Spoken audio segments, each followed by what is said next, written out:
माझ्याजवळ काही महाराजांसारखी इतकी चांगली बोलण्याची ताकद नाही आहे आणि मी तुमचा इतका वेळ घेऊ पण नाही शकणार, कारण माझ्याजवळ तेवढी माहिती पण नाही आहे. खरं तर हे आहे की महाराजांनी तुम्हाला श्रीयंत्राबद्दल, श्रीविद्येबद्दल जे काही सांगू शकलं जात होतं त्याची पूर्ण माहिती दिलेली आहे. जवळपास श्रीविद्या ही महाराष्ट्रामध्ये फार नवीन, कारण की आपल्या इकडे वैष्णव संप्रदायाला प्राधान्य दिलं जाते. विठ्ठल पूजा वैष्णव संप्रदायामध्ये येते. परंतु मजेची गोष्ट ही आहे की श्रीविद्या जी आहे ती श्रीकुलातली देवी आहे, म्हणजे विष्णू संप्रदायातली देवी आहे. तंत्र या दोन शाखांच्या आजूबाजू फिरतो बघा. एक आहे श्रीकुल आणि एक आहे कालिकुल. तर श्रीकुलातली जी देवी आहे ती आहे त्रिपुर सुंदरी, आणि त्यामुळे मुख्यतः प्रत्येक देवीचा एक जो वर असतो, जो पुरुष पार्ट असतो, तो विष्णू असायला हवा होता, पण आपण इथे महादेवाला निवडलेला आहे. का? त्याचं कारण असं आहे की महादेव तुम्हाला जीवनामध्ये मोक्ष देण्याची ताकद ठेवते. तुम्ही इथे संहार क्रम जास्त अनुभवाल जीवन क्रमापेक्षा. मी तुम्हाला त्याच्या डिटेलिंगमध्ये जास्त नाही सांगणार. प्रॉब्लेम हा आहे बघा डिटेलिंगचा, की जेव्हा तुम्ही खूप सारं डिटेलिंग ऐकून घेता तेव्हा तुम्ही तेच इमॅजिन करायला लागता. तुमच्या अनुभवात असो ना असो, परंतु तुम्ही त्या गोष्टीला माइंडमध्ये तुमचं सुरू होऊन जाते की असं होणार आहे, तसं होणार आहे, हा प्रकाश दिसणार आहे, ते गोष्ट होणार आहे. मी तुम्हाला काही बेसिक गोष्टी सांगणार जेणेकरून तुम्ही जी गोष्ट आज आपण स्थापित केलेली आहे त्याला स्वतःच्या जीवनामध्ये अनुभवू शकाल. महत्त्वाचं तेच आहे. जी गोष्ट आज आपण स्थापित केलेली आहे, तुम्ही जे सगळेजण आलेले आहात कार्यक्रमाला, जे काही सगळं इथे प्रोसेस सुरू आहे, त्याचा तुमच्या व्यक्तिगत जीवनामध्ये काय परिणाम होऊ शकतो हेच महत्त्वाचं आहे ना. मला काय फायदा होऊ शकतो याच्या आजूबाजू आपलं पूर्ण जीवन चालते. एखाद्या महाराजांचं जेव्हा आपण पाया पडतो त्याची दोन कारणं आहेत. पहिला, काही फायदा होऊ शकतो का, आणि दुसरा, काही प्रॉब्लेम नको व्हायला.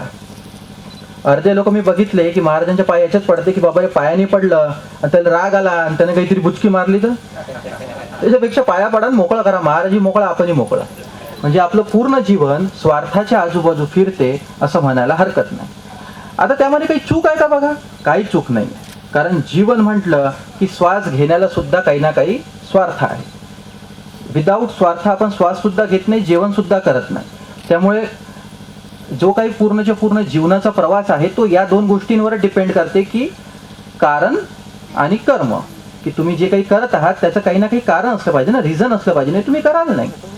तर श्रीविद्या जी आज आपण मंदिर स्थापित केलेलं आहे, जी काही पूर्ण त्याची प्रोसेस केलेली आहे, महत्त्वाचं हे आहे की त्या प्रोसेसमधून तुम्हाला काय फायदा होऊ शकतो, तुमच्या व्यक्तिगत जीवनामध्ये काय बदल होऊ शकतो, हाच तर महत्त्वाची गोष्ट आहे ना. नाही तर साध्या मंदिरात गेलं, हातपाय जोडले आणि निघून गेले, याला काही अर्थ नाही. तुम्ही प्रत्येक जण कोणत्या ना कोणत्या मंदिरात गेले असाल आणि प्रत्येक देवाला तुम्ही काही ना काही मागितलं असाल. 10 पैकी 1 गोष्ट पूर्ण झाली असणार, 9 गोष्टी नसणार झाल्या. तर कावळा बसावा आणि फांदी तुटाव अशातल्या गोष्टी तुमच्या जीवनात पूर्ण झाल्या, बरोबर. तुम्ही जे मागितलं ते भेटलं का बघा तुम्हाला आजपर्यंत? असा एक माणसाने हात वर करावा की ज्यांनी म्हटलं की मी देवाला जे काही मागितलं महाराज, जेही काही, ते मला भेटलेलं आहे. असं कोणी आहे का? 1% सुद्धा फेल्युअर रेशिओ नाही आहे माझा, नाही आहे. त्यामुळे खरोखर देव तुमचं ऐकतो की नाही हा प्रश्न आहे बघा. की एखाद्या वेळेस तुम्ही जे मागितलेलं पूर्ण होऊन जाते, ते होणारच असते, आणि बस तुम्ही देवाला त्याच्या पहिले मागता, असं काही आहे का? बरेचसे लोक या गोष्टीवरून प्रश्न विचारतात की मग देव आहे की नाही.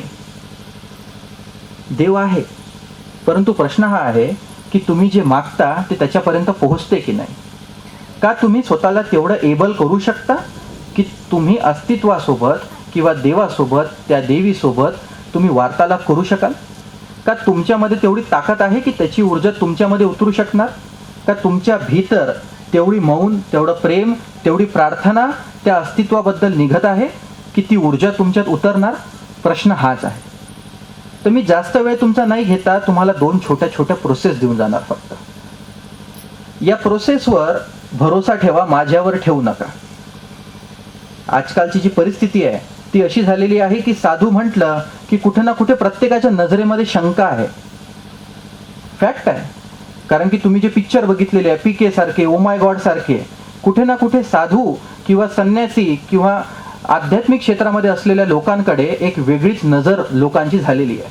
त्यामुळे मी नेहमी म्हणतो की जिथपर्यंत तुम्हाला भरोसा होणार नाही तिथपर्यंत आध्यात्मिक व्यक्तीवर भरोसा ठेवू नका. त्याला अनुभवा, पहिले ट्राय. जर तुम्ही त्याला अनुभवलं त्यानंतर तुम्हाला विश्वास ठेवा लागणार नाही, तुमचा आपोआप बसून जाणार. त्यामुळे इथे माझ्यासाठी किंवा कोणत्या एका व्यक्तीसाठी तुम्ही आलेले नाही आहात, तुम्ही इथे व्यक्तिगत फायद्यासाठी आलेले आहात. ही पहिली गोष्ट ऍक्सेप्ट करा. आता राहिली गोष्ट की हे मंदिर तुमच्यासाठी काय करू शकते, का तुमच्या जीवनातले प्रॉब्लेम सॉल्व्ह होऊ शकते, का असं काही होऊ शकते की तुमच्या जीवनातल्या ज्या कोणत्या समस्या आहे ते निघून जाणार. मग त्यामध्ये सर्व तऱ्हेच्या समस्या आल्या. बघा, इथे प्रत्येकाला देव नाही पाहिजे आहे. मी ते बोलतो जे खरं आहे, जे सत्य आहे. बुद्धांच्या जीवनातली खूप सुंदर कथा आहे बघा, की बुद्ध म्हणायचे की सगळ्यांना देव भेटू शकतो, प्रत्येकाला ईश्वर भेटू शकतो, प्रत्येक जण बुद्धत्वाला प्राप्त होऊ शकतो. एक व्यक्ती त्यांच्या जवळ आला आणि म्हटलं की बुद्ध, तुम्ही तर म्हणता की प्रत्येकाला देव भेटू शकतो, मग सगळ्यांना भेटत का नाही? बुद्धांनी त्याला एक कागद आणि लेखणी दिली. म्हणे की जा गावात फिर आणि विचार की तुम्हाला काय हवं. जर देव तुमच्या समोर उभा राहिला तर तुम्ही काय मागाल? मी तुम्हालाही विचारतो की जर देव तुमच्या समोर उभा राहिला, इथे देवी प्रगट झाली आपल्या सगळ्यांसमोर आणि तिने तुम्हाला विचारलं की सांग तुला काय हवं, तुमच्यापैकी अशी किती जण असणार की जे देवीला म्हणणार की देवी तू हवी? नाही. आपण म्हणू नोकरी पाहिजे, पैसा पाहिजे, लत्ता पाहिजे. तुम्ही काही ना काही अशातली गोष्ट मागाल. तिला मागणारे 1% 2%च असतात. त्यामुळे पहिली गोष्ट आपण ऍक्सेप्ट करू की आपण असेच आहोत. मग आपल्या अशा असण्यामध्ये देवी आपलं काही करू शकते का? या मंदिराच्या बांधण्याचा आपल्याला काही फायदा असू शकतो का? श्रीविद्या आपण थोडंसं बाजूला ठेवू. सरळ गोष्ट आहे. म्हणून 2 प्रोसेस आपण इथे मी तुम्हाला देऊ राहिलेलो आहे.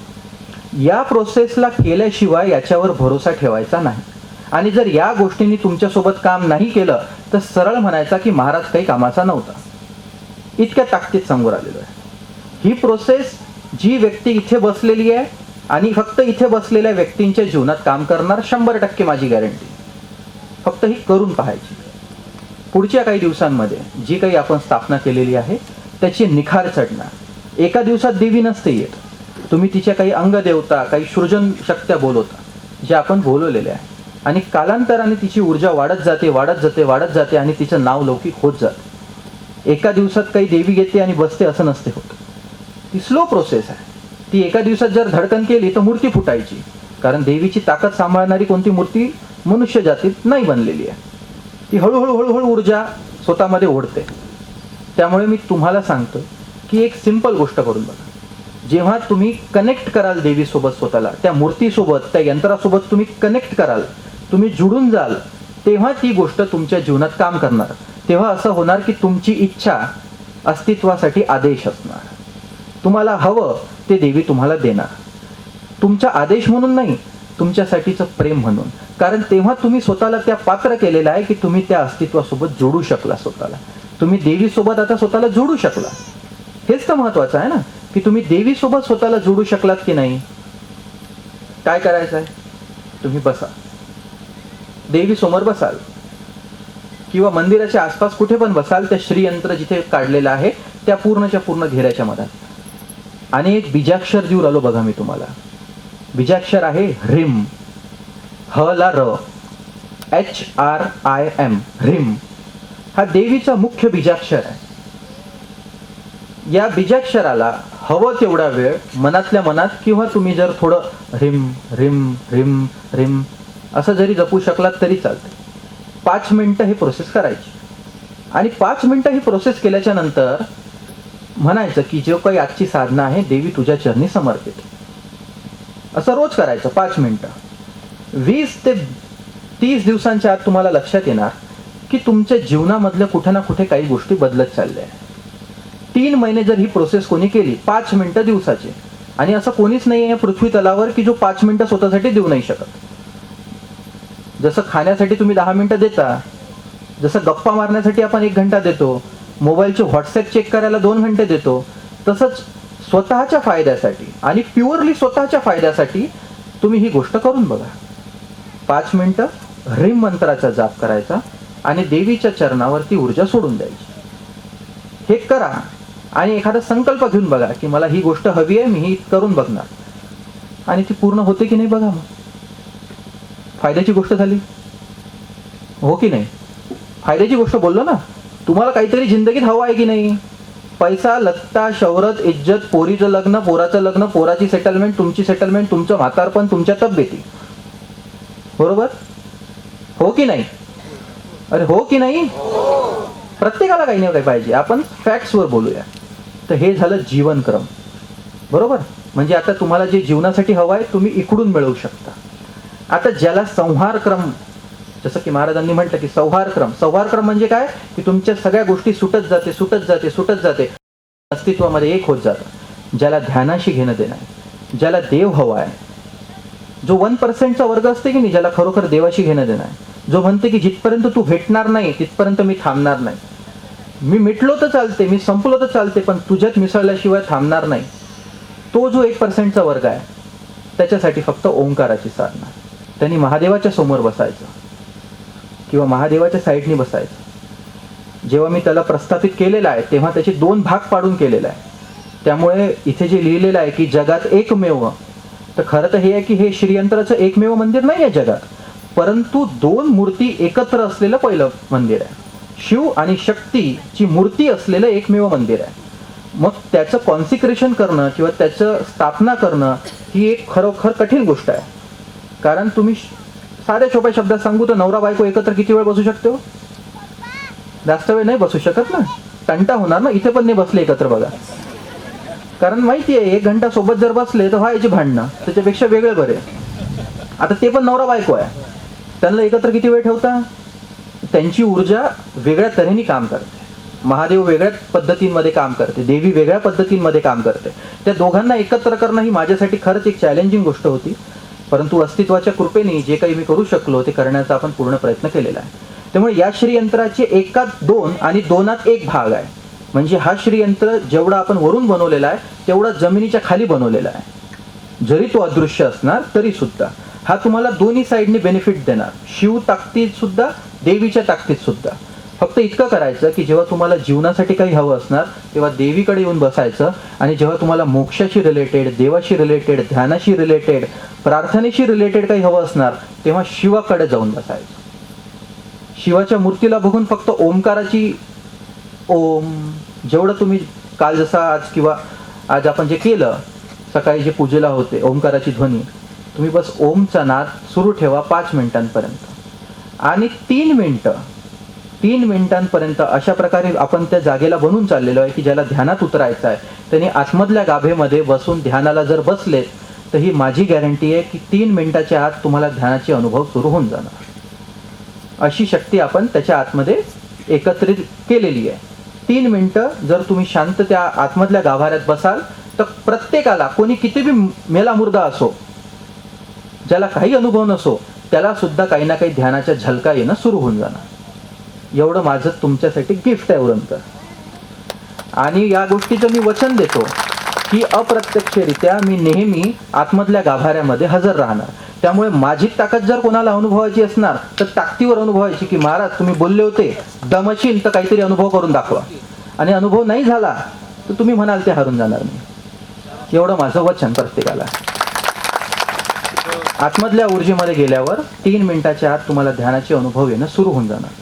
जर कोणाला घरी बसून, कोणी दूर असणार, रोज येऊ नसणार शकत, अशा अवस्थेमध्ये या गोष्टीशी जुडायचं असणार तर तुम्ही महादेवाच्या मूर्तीला आठवून सुद्धा घरी ओंकाराचं ध्यान कराल तर त्याचे अनुभव तुम्हाला येणं सुरू होऊन जाणार.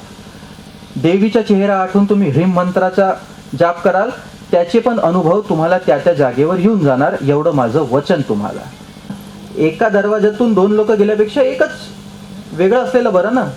तुम्हाला एकाच दरवाजात सगळं काही भेटत असणार त्याच्यापेक्षा 2 काउंटर असलेले बरे, या हिशोबाने सांगितलेलं आहे. देवीची स्वतःची एक प्रोसेस आहे, ती ज्याला हवी मी त्याला देतो, ती सगळ्यांसाठी नाही आहे. कारण देवीची प्रोसेस व्यक्तिगत आहे, सामुदायिक नाही आहे. शिवाची प्रोसेस ही सामुदायिक आहे, एकत्र करू शकतो आपण, पण देवी सगळ्यांसाठी नाही आहे. ज्याला हवं आहे त्याला ती प्रोसेस वेगळी दिल्याच जाणार. इतकं बोलतो, बाकी अनुभवातून बोलू आपण. धन्यवाद.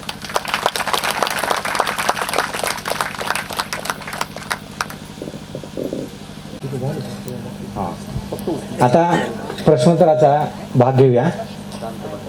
हात वरती करा, तुमच्यापर्यंत माईक पोहोचवला जाईल आणि तुम्हाला जे विचारायचं ते इथं स्वामींना विचारा, त्याचे उत्तर स्वामींच्याकडून मिळतील.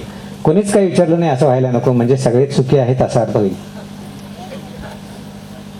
आणि कोणी लाजू पण नका, विचारा. सगळ्यांचाच आध्यात्मिक अभ्यास आहे असं म्हणू शकणार नाही आपण. विचारा. मी काय घरचं विचारू नका असं म्हटलं ते गमतीनं, विचारा तुम्ही. चला, त्यांना नाराज करायचं नाही, विचारा. जर हे संवाद महत्वाचा आहे, एक मार्गी नको सगळं.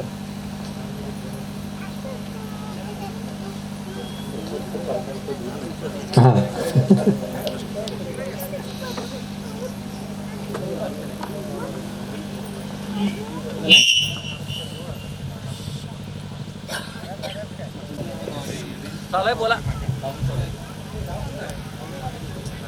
हॅलो. हां, नमस्कार स्वामीजी. एक कॉमन प्रश्न आहे, सगळ्यांच्या घरातला आहे. सासू आणि सून हा सगळ्यात मोठा प्रश्न आहे. ऐका. हे मी मुद्दा म्हणून विचारतोय आता तुम्हाला प्रश्न एवढ्यासाठी की घरात जर सगळे स्त्री वर्ग जर शांत असेल, व्यवस्थित जर ते वागत असतील, एकमेकांचा आदर करत असतील, एकमेकांच्याबद्दल जर चांगल्या भावना ठेवत असतील, तर घरामध्ये म्हणजे कुठलीही साधना करण्याची आवश्यकता नाही असं मला वाटतंय. जे काय मिळतं त्यामध्ये आपण सगळेजण समाधानी सुखी राहू शकतो आणि आणखीन मिळवण्याचा प्रयत्न आपण करू शकतो. मग ह्या दोन्ही जे पात्र आहेत, हे दोन पात्र जे आहेत, ह्या दोघांना व्यवस्थित राहण्यासाठी आणि एकंदरीत आपल्या घराची व्यवस्था व्यवस्थित मार्गावर चालण्यासाठी काय उपाय असेल तो सांगा. माणसाची त्याची अस्थिरता आहे. तर जे कोणते आपण साधना म्हणतो ती आहे त्याच्यासाठी की तुम्ही शांत व्हा. आणि पुरुषांना नेहमी स्त्रीची चुकी वाटते आणि स्त्रीला विचारून तर बघा कोणाची चुकी आहे.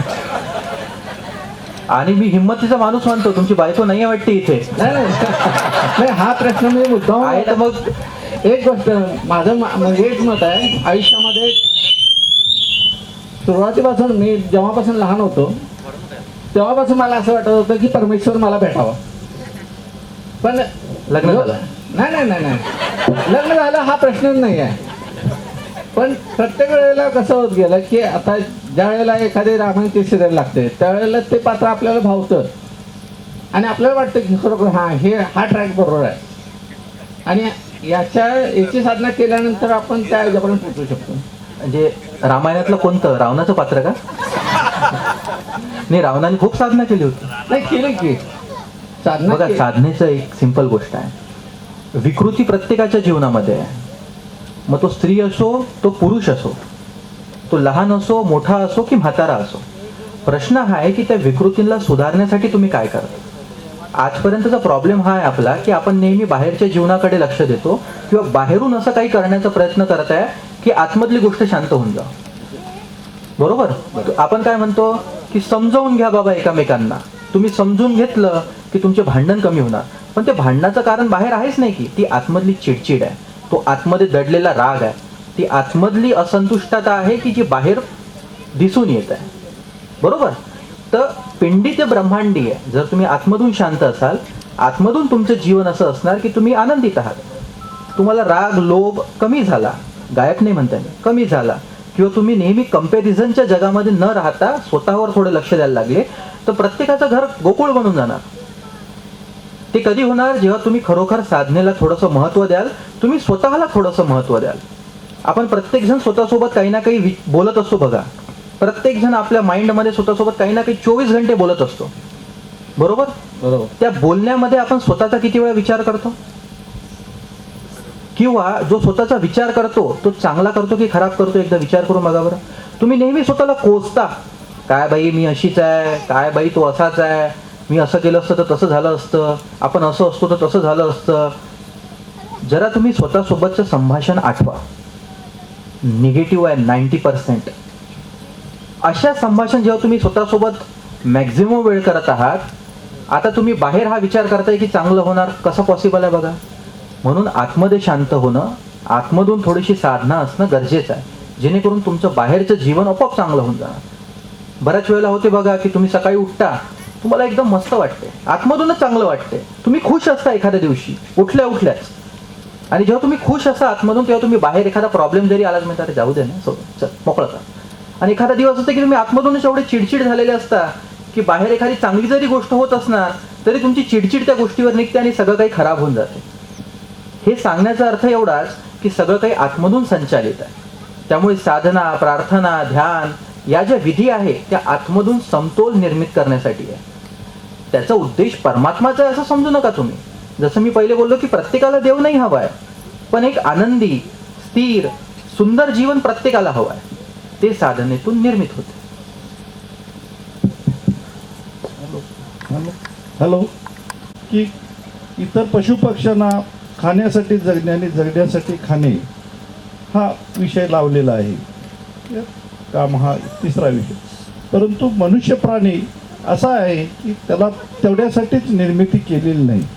की आपण प्रवचनात ऐकतो, कीर्तनात ऐकतो की मनुष्य जन्म हा वेगळ्या ह्याच्यासाठी, भगवंताला जाणण्यासाठी. मी आलो कुठून, माझं कर्तव्य काय, मला जायचं कुठं, असा प्रश्न आपण प्रवचनात, कीर्तनात ऐकतो. मग आपण तर ही आता इथं आलेली मंडळी 99.99% म्हणजे प्रपंचिक आहे. तर प्रपंच आणि परमार्थाचा मेळ कसा घालावा याच्याबद्दल विश्लेषण आपण करावं अशी मी सर्वांच्या वतीने. जर तुम्ही जीवन जगता जगता सुद्धा परमात्मा भेटू शकतो का? निश्चित भेटू शकतो. या गोष्टीवर तेव्हा भरोसा करायचा जेव्हा तुम्हाला भेटणार. कोणी महाराज इथे बसून बोलू लागलं याच्यावर भरोसा नका ठेवू. काका जिवंत व्यक्ती आहे बघा. ज्या व्यक्तीने प्रश्न विचारलाय त्याच्या आतमध्ये देव सुद्धा आहे आणि तो प्रवासात सुद्धा आहे. ती व्यक्ती जिवंत आहे, पण मी ती व्यक्ती नाही, कारण मी संन्यासी माणूस आहे. त्यामुळे मी याच्यावर बोलण्याचा पूर्ण अधिकारी नाही आहे. पण इतकं नक्की सांगतो की तुम्ही जीवनात राहता सुद्धा जेव्हा तुम्ही साधनेत उतराल आणि साधना करता करता जेव्हा तुमच्या आतमधल्या ज्या विकृती आहेत त्या शांत व्हायला लागणार, तेव्हा इनडायरेक्टली तुम्ही त्या परमोच्च आनंदाच्या मागे लागून जाल जो फक्त तुम्हाला परमात्मा देऊ शकतो. तुम्ही एखादी गोष्ट जरा स्वतःच्या जीवनाबद्दल आठवून बघा.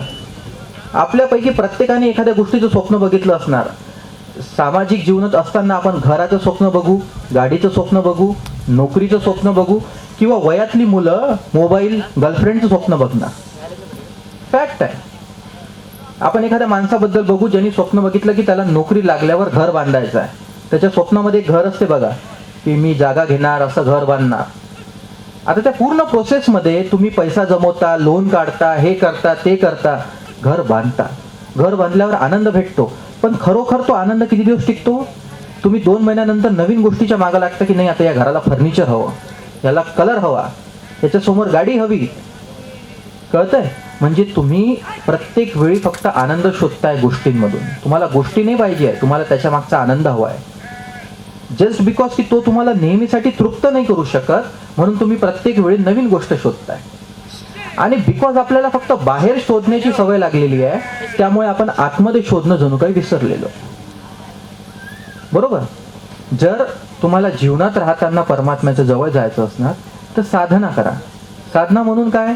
ज्याला ध्यान आवडते त्यांनी ध्यानात डुबा, ज्याला प्रार्थना आवडते त्यांनी प्रेमात डुबा. दोन्ही गोष्टी. पण जेव्हा तुम्ही सुरू कराल तेव्हा तुम्हाला आतमधून असं लक्षात येणार की हळूहळू ज्या विकृत्या आपल्या आहेत त्या हळूहळू शांत व्हायला लागल्या. जशा जशा त्या शांत व्हायला लागल्या, जशा जशा आतमधून तुम्हाला आणखीन अनुभूती यायला लागल्या, तुम्हाला एक गोष्ट लक्षात येणार की आतमधलीच अनुभूती परम अनुभूती आहे. ही गोष्ट ज्या दिवशी तुम्हाला समजून जाणार ना, त्या दिवशी तुमचा परमात्माकडे जाण्याचा मार्ग मोकळा. तोपर्यंत सगळ्या गोष्टी आहे बघा तुमच्यासाठी. का?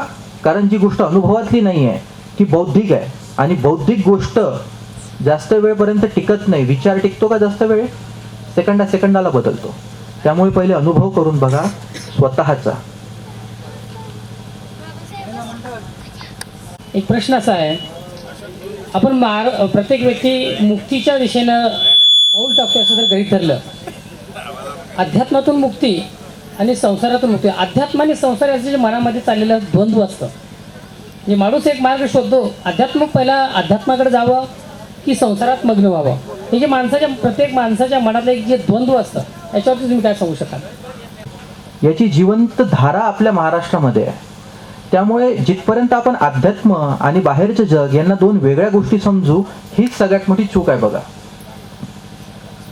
तुम्हाला पोट भरण्यासाठी तुम्ही अन्न खाता, पण तुमची बुद्धी चांगली चालावं म्हणून तुम्ही पुस्तक वाचता, बरोबर? तुम्ही नोकरी करता कारण ते पैसे आले पाहिजे, ही बाहेरची गोष्ट झाली. पण तुमच्या शरीराला चांगलं ठेवण्यासाठी तुम्ही व्यायाम पण करता ना, तुम्ही जेवण पण जेवता ना. या दोन वेगळ्या गोष्टी आहे का? एकाच सिक्क्याच्या दोन बाजू आहे. मग अध्यात्म आणि बाहेरचं जीवन वेगळं कसं बरं? वेगळं नाही आहे, आपण त्याला वेगळं समजतो. आध्यात्मिक होणं म्हणजे 24 घंटे नुसतं ध्यानात चाललं जाणं किंवा जग सोडून नुसतं 24 घंटे देवदेव करणं असं होत नाही. जसं तुम्हाला शरीर चांगलं ठेवायचं आहे तर तुम्ही 1 घंटा व्यायाम करता, तसं तुम्हाला आतमधलं भीतर तुमचं हृदय चांगलं करायचं आहे, तुमची चेतना जागृत करायची आहे, तर 1 घंट्याचं ध्यान, अर्ध्या घंट्याचं ध्यान पर्याप्त आहे. एकदम असं संन्यास घेऊन घ्यायचा, दीक्षा घेऊन घ्यायची, आश्रमात चाललं जायचं, जीवनभर मागे नाही वळायचं असं गरजेचं नाही आहे. ज्यांना हवंय ते करू शकतात, परंतु नॉर्मल जीवन जगणाऱ्या लोकांसाठी गरजेचं नाही. तुम्ही स्वतःला अर्धा घंटा देऊ शकता, तो अर्धा घंटा सुद्धा तुमच्यासोबत क्रांती करून जाणार. फक्त हे जो द्वंद्व तुमच्या डोक्यात आहे तो तुमच्या जीवनात नका उतरू देऊ. पहिले करून बघा. तुम्ही अर्धा घंटा ध्यान, अर्धा घंटा तुमची प्रार्थना करून तर बघा, ट्राय तर करा. त्यानंतर तुम्हाला लक्षात येणार की ध्यान आणि जीवन याला तुम्ही सोबत चालवू शकता आणि खूप चांगल्या प्रकारे चालवू शकता.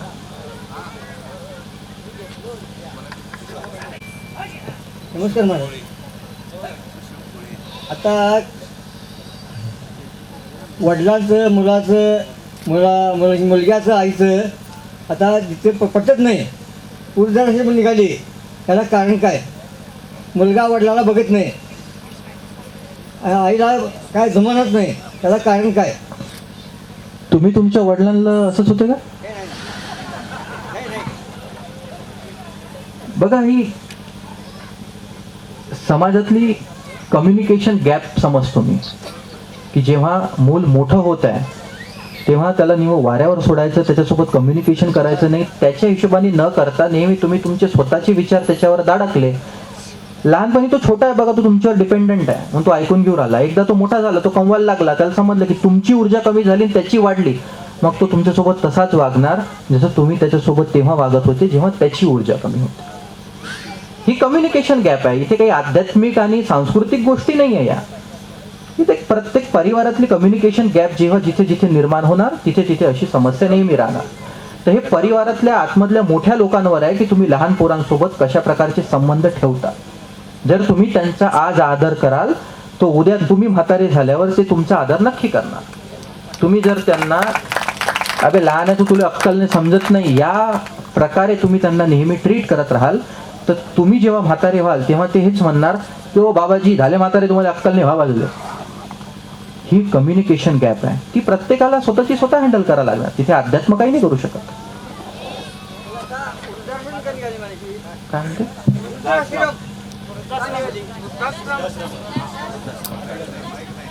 अच्छा, वृद्धाश्रम का निघाली?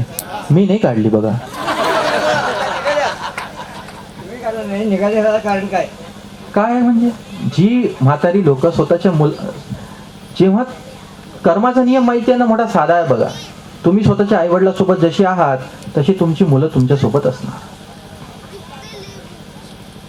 साधी गोष्ट.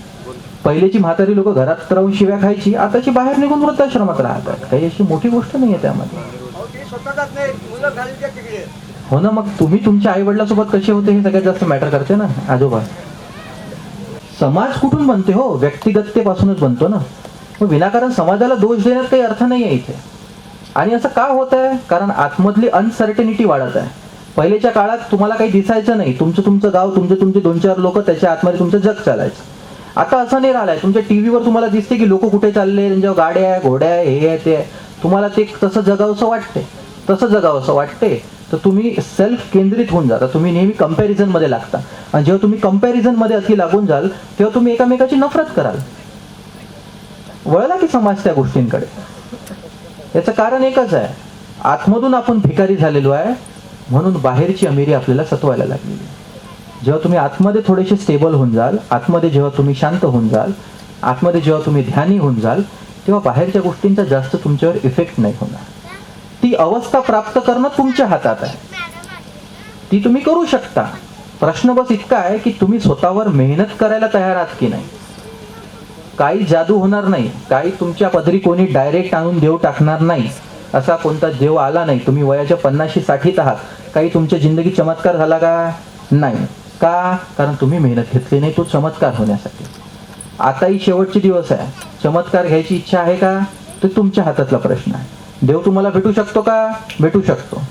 तुमची ताकद आहे का देव पाहिजे इतकी स्वतःला करण्याची? ते तुमच्या हातात आहे. हॅलो, हा, मी प्रकाश अतकिनी बोलतोय. मला नमस्कार तुम्हाला. मी सरांचा विद्यार्थीच आहे, उरुमकर सरांचा. मला जरा आध्यात्मिकमध्ये एक शंका होती. ज्यावेळी आपण ध्यानधारणा करतो, मग ती सकाळी असू दे किंवा रात्री, आपली काय टायमिंगचं ध्यानधारणा झाल्यानंतर काही काळानं आपण निद्रावस्थेत जातो रात्री. मग त्यावेळी काही गोष्टी आपल्याला जागृत करत असतात. मग त्या गोष्टी काय निगेटिव्ह किंवा पॉझिटिव्ह काय पण असू शकतील. पण त्याचा अनुभव आपल्या ह्याच्यात जर निगेटिव्हचा पॉझिटिव्ह आणि पॉझिटिव्ह जर निगेटिव्ह असेल तर त्याचं काय रिझन?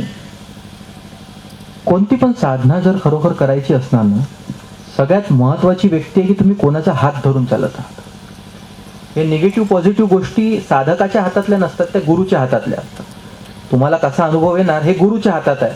आणि तुमच्या आजूबाजूच्या गोष्टी उडवायच्या की ठेवायच्या हे सुद्धा गुरुच्या हातात असतं. त्यामुळे जर तिच्यात जायचं असणार तर गुरु पकडायचा.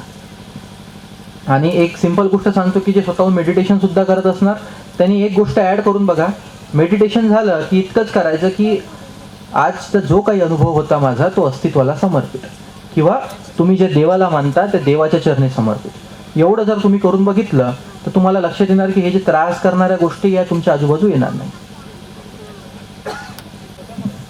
हां, तर काय महाराज, साधना साधना साधना म्हणजे काय आहे? तर एक मी असं सांगतो की आपण लेडीज आणि जेंट्स दोन्ही पण आहेत. कोण स्वयंपाक करत असेल, कोण करत नसेल. पण काय आहे, चहा, पावडर, दूध, एक भांडं हे शेगडीवर ठेवल्यानंतर शेगडी पेटवून पुन्हा त्याला उकळी येऊपर्यंत मधला कालावधी लागतो, तो म्हणजे साधना. पण याच्यापेक्षा सोप्या भाषेत सांगायचं किंवा आपल्या या ग्रामीण भागामध्ये लोकांना अति समजून सांगायचं, याचा जरा अर्थ तुम्ही खोल सांगावा अशी माझी भावना आहे. साधनेचा अर्थ कधीच मी खोल सांगत नाही. का? कारण जे मी सांगतोय तुम्ही खरोखर ते समजता का? हा प्रॉब्लेम आहे.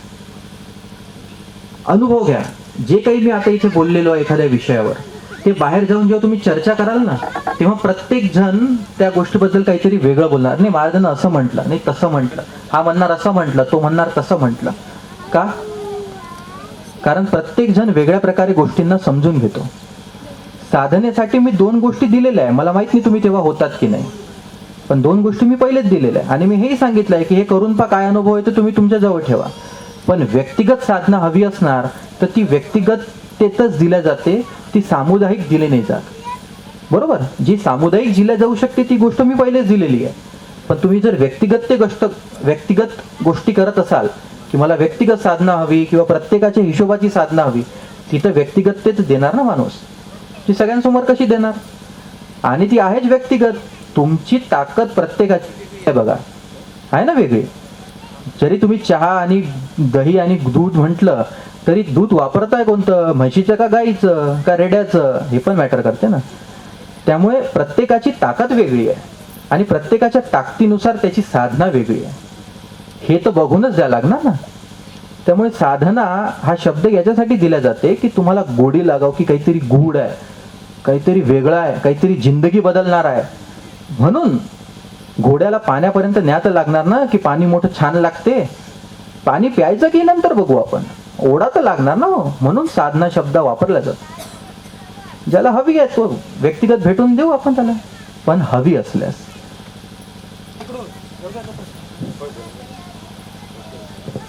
पहिल्यांदा स्वामीजींच्या चरणी माझं त्रिवार वंदन. स्वामीजी असं म्हणलं जातं की काळ हे प्रत्येक गोष्टीवरचं औषध आहे आणि त्यासाठी आपण वर्तमान जे आहे आपली परिस्थिती ती फक्त शांतपणाने स्वीकारणं आणि योग्य वेळेची वाट बघत बसणं असं आपण म्हणतो. पण असं आहे का की दरवेळी काळ योग्य उत्तर देईलच, किंवा तो काळ अशा वेळी येऊ शकतो की जेव्हा सगळं बाहेर गेलेलं असतं किंवा आपल्याला आता त्यामध्ये काहीतरी प्राप्त करण्यामध्ये इंटरेस्ट राहिलेला नसतो, आपण निवृत्तच होतो. तर खरंच काळ उत्तर देतो का? कधीच उत्तर देत नाही काळ. आपल्याला तुमचं उत्तर तुमच्या जवळ आहे बघा. जे आपण म्हणतो ना की काळ प्रत्येक गोष्टीवरचा उपाय आहे, त्याचा अर्थ इतकाच आहे की तुमच्यासमोर नवीन समस्या आल्या की तुम्ही जुन्या समस्या विसरता. तुम्ही विसरत नाही ती गोष्ट. जेव्हा आम्ही बघतो की लोक ध्यान साधना करतात तेव्हा कालांतराने ते एकदम एक्साइट होऊन जातात, रडायला लागतात.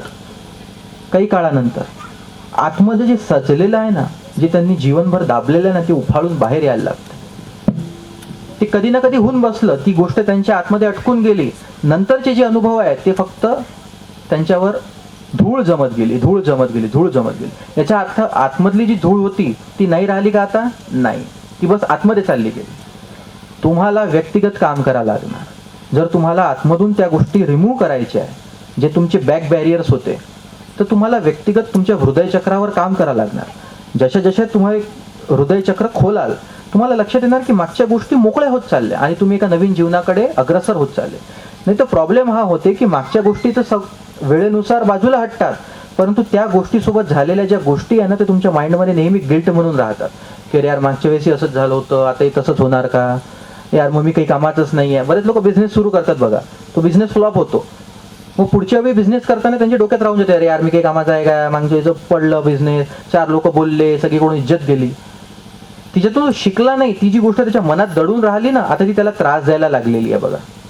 तर हे त्याच्यावर आहे की तो स्वतःवर कशा प्रकारे काम करतो, का तो त्या आतमधले ब्लॉकेजेस रिमूव्ह करून राहिलेला आहे, खोलू राहिलेला आहे, की आणखीन बस त्याच्यावर धूळ जमू देऊ राहिलेला आहे. नमस्कार, माझं नाव प्रमोद परीट, मी शिक्षक आहे. आपण सुरुवातीला प्रवचनाच्या सुरुवातीलाच बोललात की पीके आणि ओ माय गॉड बद्दल आपण सुरुवात केलीत, त्याबद्दल आपलं मत काय आहे? दुसरी गोष्ट, मनुष्य का घाबरतो, म्हणजे रिलेटेड पीके आणि ओ माय गॉड. आणि माझा महत्त्वाचा दुसरा प्रश्न आहे, मी एक शिक्षक आहे, विद्यार्थी आणि अध्यात्म यांच्या संदर्भात मला थोडं मार्गदर्शन हवं आहे. मनुष्य का घाबरतो? सगळ्या भीत्या बस मरण्याच्या आहे बघा. प्रत्येक भीती मृत्यूची आहे. एक्स्ट्रीम काय होणार, तुम्ही मरून जाल ना. तुम्हाला काही त्रास नाही झाला पाहिजे, या गोष्टीची भीतीच मृत्यू आहे. जेव्हा तुम्ही मृत्यूची भीतीतून सुटता तेव्हा खऱ्या अर्थाने तुम्ही जीवन जगणं सुरू करता. बघा, सगळंच सगळं जे काही जग आहे ना, जे काही मी बोलण्याचा प्रयत्न करतोय ना, ते एकाच गोष्टीकडे इशारा आहे की तुम्ही स्वतःकडे लक्ष देण्याची वेळ आलेली आहे. तुम्ही व्यक्तिगत जीवनामध्ये साधना करण्याची वेळ आलेली आहे. मग या सगळ्या ज्या काही समस्या आहे त्याचं एकमेव उपाय आहे स्वतः तुम्ही जेव्हा साधनेत उतराल, जेव्हा तुमच्या जीवनातल्या समस्या आपोआप सॉल्व्ह होणार, तेव्हा भीती असो, लोकांप्रतीचा वैर असो, किंवा जीवनामधली ड्युअलिटी असो, किंवा घरातले भांडणं असो, जीवनातल्या समस्या असो, त्या सगळ्या तुम्हाला लक्षात येणार की मार्गी लागत चाललेलं आहे. एक, त्यामुळे स्वतःवर लक्ष देणं अत्यंत गरजेचं. राहिली गोष्ट ओ माय गॉड आणि पीके सारख्या गोष्टी, माझं म्हणणं इतकंच आहे की हिंदूंवर जशा प्रकारे तुम्ही बोट ठेवता, बाकीची धर्म का पुस्तकातली आहे का फक्त? बघा, जेव्हा तुम्ही एखाद्या गोष्टीवर वार करताय ना, तेव्हा त्या वार करणाऱ्या गोष्टीच्या आतमध्ये सगळ्यात त्या तऱ्हेच्या गोष्टी आल्या पाहिजे. सगळ्या धर्मावर तुम्ही बोलून बघा ना, प्रॉब्लेम तो आहे. आणि जर आम्ही अशी गोष्ट केली तर मग आम्ही जुनाट विचारांचे, आम्ही लिबरल नाही, आम्ही जुनाट, असभ्य, अशा प्रकारच्या गोष्टी आहेत. प्रश्न इतकाच आहे की बाकीच्या धर्मांवर का नाही बोट ठेवल्या जात? पीके मध्ये काय 2 सीन, पण एंड काय आहे? काऊन तिथे बाकीच्या धर्मातली लोक दाखवले नव्हते जाऊ शकत?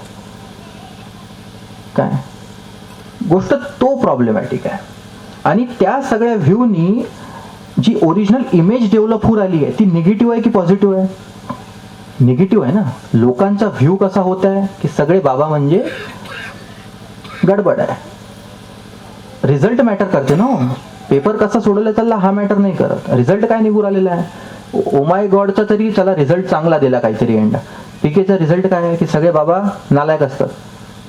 आश्रम नावाची सिरीज आली आहे बघा MX प्लेअरवर. रिझल्ट काय निघून आला आहे की आश्रम म्हणजे सगळे गोरख धंदे चालतात, की बाबा म्हणजे असाच नंगा असतो, पैसे खाणाऱ्या गोष्टी असतात. रिझल्ट तर हा निघतोय ना. त्याच्यामुळे होते काय, तुम्ही स्वतःपासून पळताय. म्हणून मी गोष्ट करा काय लागते, पहिली गोष्ट हीच बोलतो मी आजकाल की मला अनुभवल्याशिवाय नाही भरोसा ठेवायचा बाबा. ही माझ्यासाठीची नाही आहे, ही तुमच्यासाठीची आहे. कारण मग एखादा पीके बघितला, एखादा आश्रम बघितला की तुमच्या डोक्यात वेगळे विचार आहेत. ती बघू नका अशी गोष्ट नाही आहे, पण जर तुम्ही समाजाचा चेहरा दाखवताय तर तो प्रत्येक समाजाचा चेहरा दिसला पाहिजे. एका पर्टिक्युलर समाजाला तुम्ही का टार्गेट करता? आणि असं बोललं की मला की लिबरलिझम, स्वतंत्रता, शिक्षण अशा मोठ्या मोठ्या गोष्टी मदत येतात. PhD माणूस आहे मी, अशिक्षित माणूस नाही आहे, मी बोलतोय हे. ठीक आहे. राहिली गोष्ट विद्यार्थ्यांसोबतची, तुम्ही जगा अशी आहे की विद्यार्थ्यांनी तुम्हाला विचारलं पाहिजे की सर असं काय करू आले की एवढ्या आनंदात जगू आले. व्यक्तिगत काय तुम्ही इथे बसून मला हे विचारताय कारण मी तसं जगतोय, हे विचारण्याचं काही कारण नाही आहे. तुम्ही जगा असे की विद्यार्थ्यांनी तुम्हाला जवळ येऊन विचारावं की सर काय एवढे आनंदी जगता, सगळ्या समस्यांमधून कसे काय तुम्ही हसून निघून जाता. तुम्ही स्वतःला पहिले काम करा, विद्यार्थ्यांचं सोडून द्या.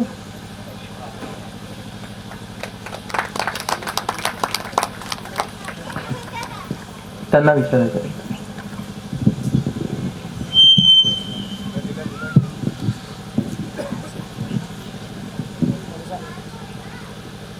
नमस्कार स्वामीजी. नमस्कार.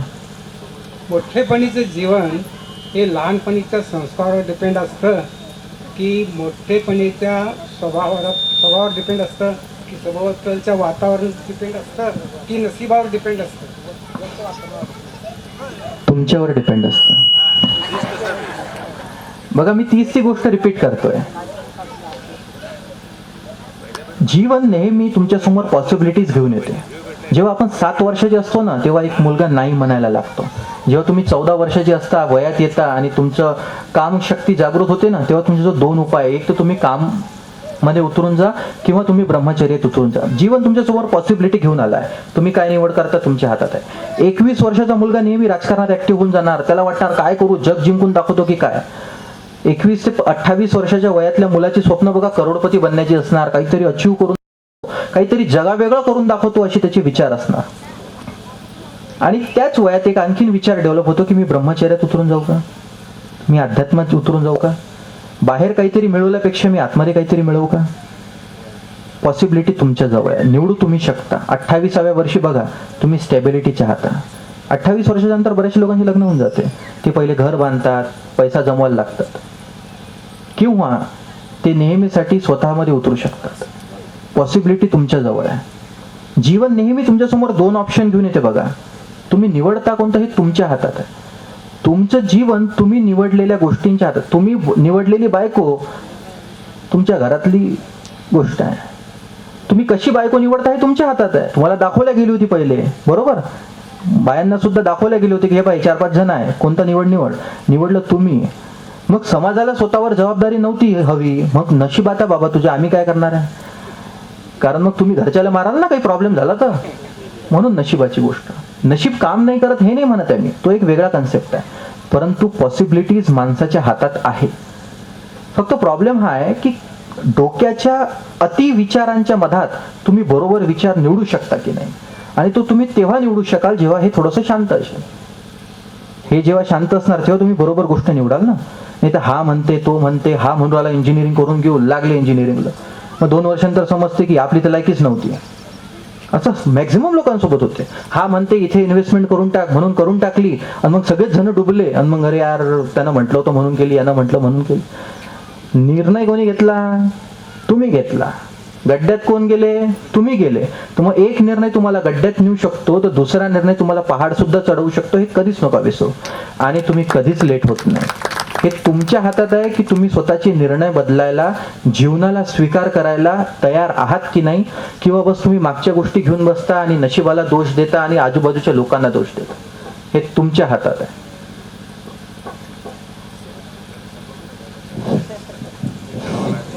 नमस्ते महाराज. नमस्ते.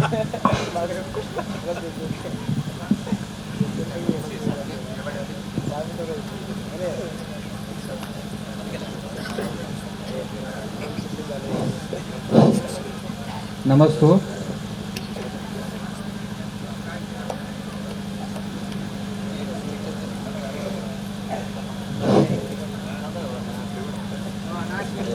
खाली मूठ धरू नका, रेंज येत नाही. हां, ध्यान म्हणजे नेमकं काय केलं पाहिजे आणि ध्यानात ध्यान करत असताना मनाला कुठं ठेवलं पाहिजे? विचार जिथे संपतात तिथे ध्यान सुरू होते. जर तुम्हाला ध्यान करायचं असणार तर एक बेसिक प्रोसेस सांगतो मी. तुम्ही सरळ बसले आहात, पाठीचा कणा थोड्या वेळ 2 मिनिटं ताट ठेवू शकाल तर बरं. हात नाभीजवळ ठेवायचा, डाव्या हातावर उजवा हात ठेवायचा आणि नाभीजवळ हात ठेवायचा. साधारण श्वास घेतो असा श्वास नाभीपर्यंत न्यायचा. एक लहान मूल बघा, त्याच्या आईसोबत जो जुडलेलं असते तेव्हा नाभीतून जुडलेलं असते, बरोबर. आईच्या गर्भामध्ये मूल नाभीतून जुडलेलं असते, म्हणजे नाभी हा तुमच्या जीवनाचा केंद्र आहे. जेवढं तुम्ही केंद्रापासून दूर जाल तेवढे तुम्ही अनसेन्सिटिव्ह होऊन जाल. उपाय काय आहे की तुम्ही नाभीच्या थोडंसं जवळ जा. एक बेसिक ध्यान देऊन जातो. तुम्ही साधारण बसा किंवा हा हात डाव्याला उजवा ठेवा आणि नाभीवर ठेवा. असा न ठेवता असा ठेवा, असा न ठेवता नाभीवर ठेवायचा. दाबायचं नाहीये, फक्त ठेवायचं आहे, असं की तुम्हाला नाभी तुमची फील होणार. डोळे बंद करा, साधारण श्वास घ्या जसा तुम्ही घेत आहात. फक्त तो श्वास नाभीपर्यंत गेला पाहिजे. तुम्ही नाभीपर्यंत श्वास नेताय, सोडताय, घेताय, नाभीपर्यंत न्यायचं आहे, पूर्ण नाभीपर्यंत. नाभीपर्यंत नेला, सोडला. असं 5 मिनिटं दिवसातून जर तुम्ही केलं तर 1 ते 1.5 हप्त्याच्या आत असं होणार की तुम्हाला लक्षात येणार की नाभीच्या जवळ काहीतरी भारी भारी वाटणं सुरू झालंय तुम्हाला. म्हणजे तुम्ही जीवनचा जो केंद्र आहे त्याच्या जवळ जाणं सुरू केलं. याच्यासोबत होणार असं की तुम्ही जीवनात मोर स्थिर होऊन जाल. तुमचे विचार तुम्हाला जास्त सतवणार नाही. तुम्ही जी गोष्ट कराल मनापासून पूर्णतेत कराल. 3 महिने ही गोष्ट करून बघा आणि याची अलौकिकता तुम्ही स्वतः अनुभवाल. त्यानंतर ज्याला खरोखर चांगले अनुभव आहे त्यांनी मला आठवा, मी स्वप्नात येऊन तुम्हाला समोरची प्रोसेस देऊन जाणार. या गोष्टीवर विश्वास ठेवा आणि त्या पद्धतीनं मार्गाला लागा. मला वाटते बहुतेक सगळ्यांच्या शंका संपत आलेल्या आहेत. शेवटचा एकच प्रश्न मोहन मुळे विचार. हॅलो सर, नमस्ते. प्रार्थना आणि पूजा जरा एक्सप्लेन करून सांगायला पाहिजे. आता असं वाटतं कारण लहान मुलांना आपण काय प्रार्थना करायचं आणि काय पूजा करायचं हे समजत नाही. त्या म्हणजे सर्वांच्या वतीने विचारलेला प्रश्न आहे. प्रार्थना आणि पूजा एक्सप्लेन व्हावं आणि काय प्रार्थना व्हायला पाहिजे आणि काय पूजा व्हायला किंवा कसं करायला पाहिजे हे जरासं माहिती आमचं. प्रार्थना म्हणजे हृदयाचं हृदयाला भेटणं आणि पूजा म्हणजे नुसतं कर्मकांड. जेव्हा तुमचं हृदय बंद होऊन जाते ना तेव्हा हात असाच हवा, फूल हेच हवं, अगरबत्ती हीच हवी, कुंकू असंच लागलं पाहिजे, प्रदक्षिणा अशीच मारली पाहिजे, इतकंच मारली पाहिजे, हे सगळं कर्मकांड येऊन जाते. ठीक आहे. या गोष्टींमध्ये जेवढं कमी अटकाल तेवढं देवाच्या जवळ जाऊ शकाल. जर तुम्हाला देवीसोबत कनेक्ट व्हायचं आहे, तुमच्या देवासोबत कनेक्ट व्हायचं आहे, एक छोटासा प्रयोग देऊन जातो. उजवा हात हृदयावर ठेवा. ठीक आहे. उजवा हात तुम्ही हृदयावर ठेवा. तुमचे डोळे बंद करून फक्त तुमचे जे कोणी सद्गुरू असणार, तुमचा जो देव असणार ज्याला तुम्ही मानता त्याचं मनापासून फक्त नाव घ्या. जे काही असणार, समजा तुम्ही दत्ताला मानता तर दत्त दत्त दत्त, पण हात छातीवर हात ठेवून. आणि तुम्हाला तो अनुभव येणार जो तुमच्या हजारो माळा जपल्यानंतर येणार नाही, एवढी माझी गॅरंटी. काउंटिंग म्हणून नाही करायचं आहे, 1-2 हजार वेळा नाही करायचं आहे, 10 वेळा तर 10च वेळा, 15 वेळा तर 15च वेळा, पण हृदयावर हात ठेवा आणि दत्त दत्त किंवा जे तुमचं गणपती असणार, देवी असणार, तुम्ही डोळे मिटा, जेवढं हृदयाजवळ जाऊ शकता जा. किंवा हृदयाला फील करा. हात जिथे ठेवून राहिले, हात का बरं ठेवायला लावत आहे की ती जागा फील व्हावी. हात ठेवा, भारीपण आला की तुम्ही जेवढं हृदयापासून बोलू शकाल दत्त दत्त दत्त, आणि तुम्ही बघाल की काहीतरी एक आतमध्ये गहराई वाढत चालली आहे, ती प्रार्थना. ही गोष्ट करत जा करत जा करत जा आणि हृदयच तुम्हाला समोर सांगत जाणार की काय केलं गेलं पाहिजे ह्याचं.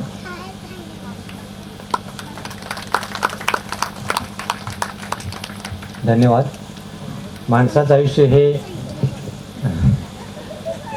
मगाशी माझ्या विवेचनात जे वर्णन केलं, साक्षात देवीचं दर्शन झालेली मुलगी उभी राहिलेली आहे तुमच्या समोर. तिचा एक प्रश्न आहे. ठीक आहे. नमस्कार स्वामीजी, मला विचारायचं आहे की पूर्वजन्म जर आपल्याला जाणून घ्यायचा असेल तर काय करावं लागेल? का जाणायचंय? मला जाणून घ्यायचंय. हेच तर जन्मचा त्रास संपून नाही राहिला. पण मला पूर्वजन्मात काय होते हे जाणून घ्यायचंय. बघा, एक असते माइंडची कुतूहलता आणि एक तुम्ही जाणता जेव्हा तुम्हाला साधक दशेत जायचं असतं. ही मूर्खपणा करू नको कोणी. बुद्ध आणि महावीर ही गोष्ट करायचे कारण त्यांच्याजवळ येणारा वर्ग हा संन्यासी वर्ग असायचा. त्यांना ती गोष्ट करून द्यायची कारण बाबा ते सांगायचे की ज्या चुका तू मागच्या जन्मात केल्या ते या सुद्धा करत होता, याच्यातून मुक्त व्हायचं असणार तर समजून घे. मागच्या जन्म माहीत करण्याचा प्रॉब्लेम हा आहे की आपल्या माइंडमध्ये एक गोष्ट असते बघा की आपण दुःखी गोष्टी विसरून जातो नेहमी. म्हणून आपल्याला इतिहास चांगला वाटते. आपण नेहमी अशा गोष्टी करतो, अरे यार कॉलेजमध्ये असताना लय मजा होती, विद्यार्थी दशेत लय मजा होती. जेव्हा तुम्ही विद्यार्थी होता ना तेव्हाही तुम्हाला काही ना काही त्रास होता. तुम्हाला कॉलेजचं टेन्शन होतं, पोरायचं टेन्शन होतं, घरच्याचं टेन्शन होतं, करिअरचं टेन्शन होतं. पण आज तो त्रास वाटत नाही का? कारण माइंड जे आहे की नाही ते खराब गोष्टी विसरवून टाकते. परंतु जेव्हा तुम्ही मागचा जन्म आठवता ना तर त्या 10 ते 15 सेकंडच्या बॅरियरमध्ये, त्या विंडोमध्ये तुम्हाला मागच्या जीवनातलं सगळं काही आठवते, खराबही आणि चांगलंही. जर मागच्या जन्मात तुमचं कोणी गेलं असणार ना जवळचं, त्या गेलेल्याचा जो त्रास झाला असणार ना तो त्रास सुद्धा तुम्हाला त्या 10 सेकंदामध्ये कॅप्चर होऊन जाते. आणि प्रत्येकाचं माइंड ते सांभाळू नाही शकत. मोर ओर पॉसिबिलिटी हेच आहे की तुम्ही ड्युअलिटीत अटकून जाता. या जन्मातला नवरा ओरिजिनल की मागच्या जन्मातला नवरा ओरिजिनल, मग याच्यासमोर तुम्ही संसार नाही करू शकत. ही मूर्खपणा करू नका. जर तुम्हाला खरोखर साधक बनायचं आहे, तुमचं लग्न झालं आहे का, चुकीने पण ही मूर्खपणा करू नका. जर तुम्हाला साधना जिंदगी जगायची असते, ब्रह्मचर्य तुम्ही असतात, एक साध्वी असतात, मग ती गोष्ट करणं योग्य आहे. पण जीवनामध्ये असताना मागचं जन्म माहीत करणं वगैरे सारख्या गोष्टी मूर्खपणा आहे, करू नये, केल्या नाही पाहिजे.